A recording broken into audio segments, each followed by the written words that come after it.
Dag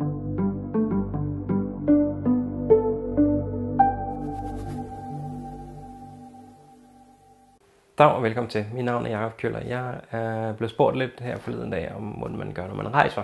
Hvad man rejser med udstyr. Jeg rejser en del mere i øjeblikket, end jeg plejer at gøre. Normalt så plejer jeg ikke at rejse så meget, men det har jeg gjort det sidste halvår. Så det vil jeg gerne lige følge op på, og beklager, at den kommer så sent, fordi det er meget længe siden, du har spurgt, men jeg har haft rigtig travlt, og det har vi også snakket om, og du har heldigvis tilgivet mig, så det er jeg meget glad for. Tak skal du have. Men, for at snakke om rejseudstyr.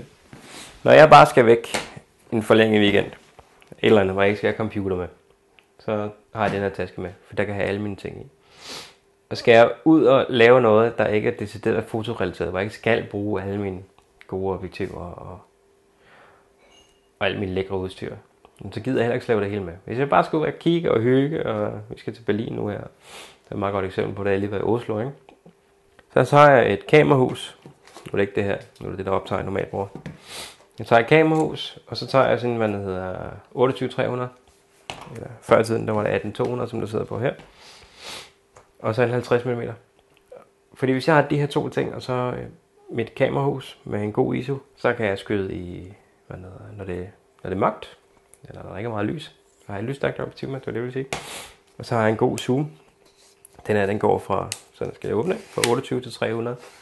Og det er det perfekte turistobjektiv. Det er også en af de ting, jeg elsker ved, at D600 den er kommet med full frame. Fordi så eksploderer full frame objektiverne lige pludselig ud, og man kan meget mere, i stedet for bare standard full frame. Så en god zoom, et lysstærkt objektiv, og min speedlight, hvis jeg skal gå lidt hårdt for sig, fordi så har jeg den med. Den ligger altid i tasken her, med den anden ting. En anden ting, jeg vil godt snakke lidt om, jeg ved ikke rigtig, om man skal gøre det eller ej. Det man jo passende kan gøre, det er, at der er mange fotografer, de tager et stykke tape her. Skal jeg se, om jeg kan få den til det. Sådan. Og så sætter de et stykke tape hernede, eller på skærmen, eller hvor man nu engang kan få lyst til at gøre det. Sådan så kameraet ikke nødvendigvis ser helt nyt ud, sådan så det kan se lidt brugt ud. Jeg har også for nylig set en fotograf, der dækker af heroppe foran, så man ikke kan se, at der står Nikon.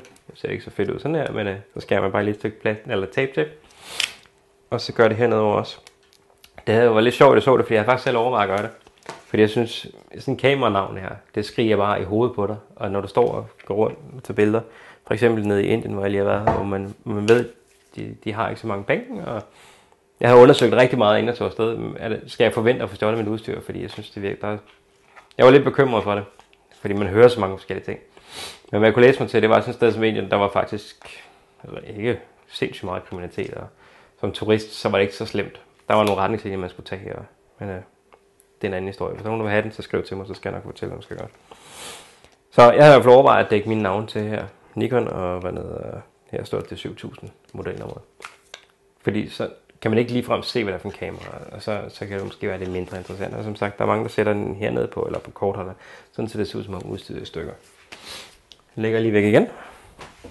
Jeg lægger den her væk. Skal jeg afsted på en lang tur i mange dage,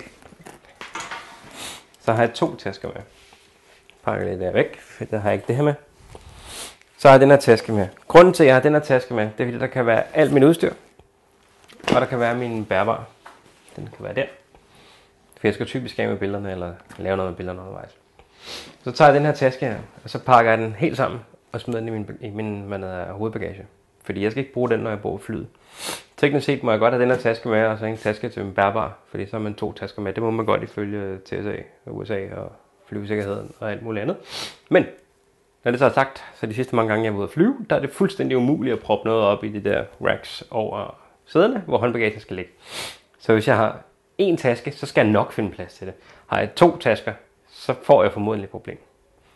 Og udover det, så går man jo gerne meget rundt i transitten og alt muligt, og så er det nemmere bare at have 1 taske med. Så hvis jeg kan, så pakker jeg også min jakke ned i bagagen, så jeg ikke skal slæve med noget som helst. Så 1 taske, en stor taske, hvor jeg kan have alle mine ting i. 2 speedlights, et hav af objektiver. Begge de her tasker her kan du finde en review af ude til højre, venstre er det her. I min liste, venstre for mig, højre for dig. Så gå ind og se, så kan I se, hvor meget lort der kan ligge i dem. Og det er rigtig fedt. Skal jeg, ligesom i sommers, ud at rejse over besøg noget familie, hvor jeg kunne være fristet til at tage billeder af dem, eller noget andet, så kan jeg godt finde på at tage den her lille paraply med her. Den fylder ikke så meget, den kan foldes helt sammen. Den er rigtig fed. Den pakker jeg også i min hovedbagage. Og så har jeg det her Manfrotto 5001 B-stativ, som jeg også kan folde ud og folde op, og det bliver dejligt højt. Det fylder ikke så meget, og det vejer ikke så meget. Man skal være opmærksom på, at tingene vejer, og hvis nogle lande er mere restriktive med overvægt end andre, og alle de der lavprisselskaber, dem bliver du også flået for, hvis du har overvægt. Så hold lige øje med, hvem der skal ud og rejse med, og så på baggrund af det beslutte, hvor meget du skal være. Angående stativ, det har jeg ikke lige her, men det pakker jeg også som regel med hovedbagage. Piller hovedet af, så fylder det mindre. Lægger ned i hovedbagagen. Jeg var ude for, da jeg skulle hjem fra USA, så var min taske for meget, og den vejede faktisk det samme, som da vi tog afsted. Faktisk var den mindre, men i Danmark var jeg ligeglad. I USA, der var det ikke. Så tog jeg mit stativ ud, satte det op på min taske her, fordi så har jeg et stykke håndbagage, og så må man gå igennem med noget sikkerhedskontrol, det er ikke noget problem. Så da jeg kom ud på den anden side, så tog jeg stativet af, fordi jeg vidste, at når jeg kom op, og så blev jeg målt op, så ville den være for stor med det stativ på, som kameraet så på faktisk. Men så kunne jeg have stativet i hånden, og der var ikke nogen, der sagde noget. Du må ikke hænge mig op på det, hvis det ikke passer, og hvis du bliver stoppet i tolden eller et eller andet. Det er bare sådan, som jeg har gjort. Og jeg så andre rende rundt med stativer i hånden også. Så der er måske, det kan være en måde at komme igennem. Men hvis jeg kan slippe for at have mit stativ med mig, og jeg kan lægge det i hovedbagagen, så gør jeg det. Det var en lang tur med den her, og en kort tur, hvor jeg kun har den her med, og mine objektiver. Har jeg sådan en mellemtur, hvor jeg skal ikke være afsted længe, men jeg skal have min bærbare med. Så tager jeg den her taske her igen. Og igen, de her 2 objektiver her, et alsidigt og lysstærkt, en speedlight, et kamerahus, og det kan jeg pakke hernede i. Og så kan jeg have min computer, den kan komme herned, og så kan jeg have en speedlight, hvis jeg vil, herop, og en bog eller pas, og alle de ting, man nu har. Min råd er, find en taske, hvis man vil have sådan en mellemturstaske. En taske med masser af rum. Det er altid fedt.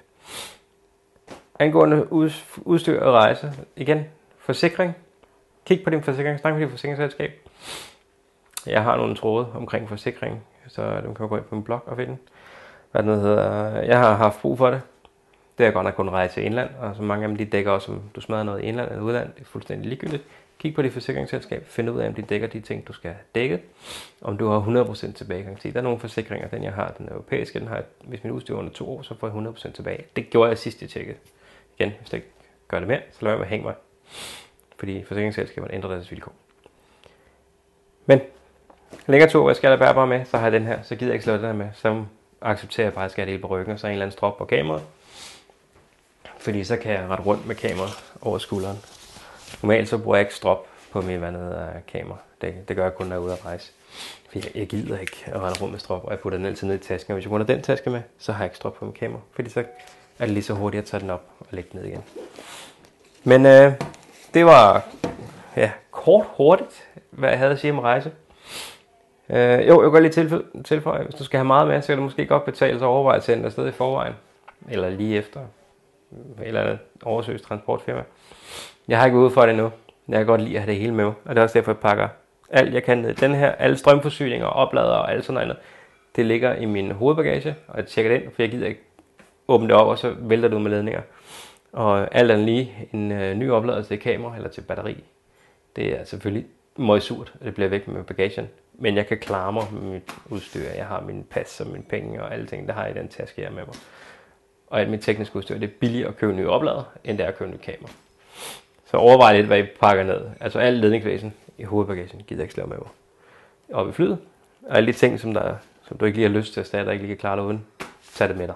Og det er den generelle vejledning, jeg hører fra, eller rådgivende vejledning, jeg hører fra alle. Alle de, der kun med, tag det med dig. Så det var alt. Jeg har ikke mere at sige. Prøv så god dag.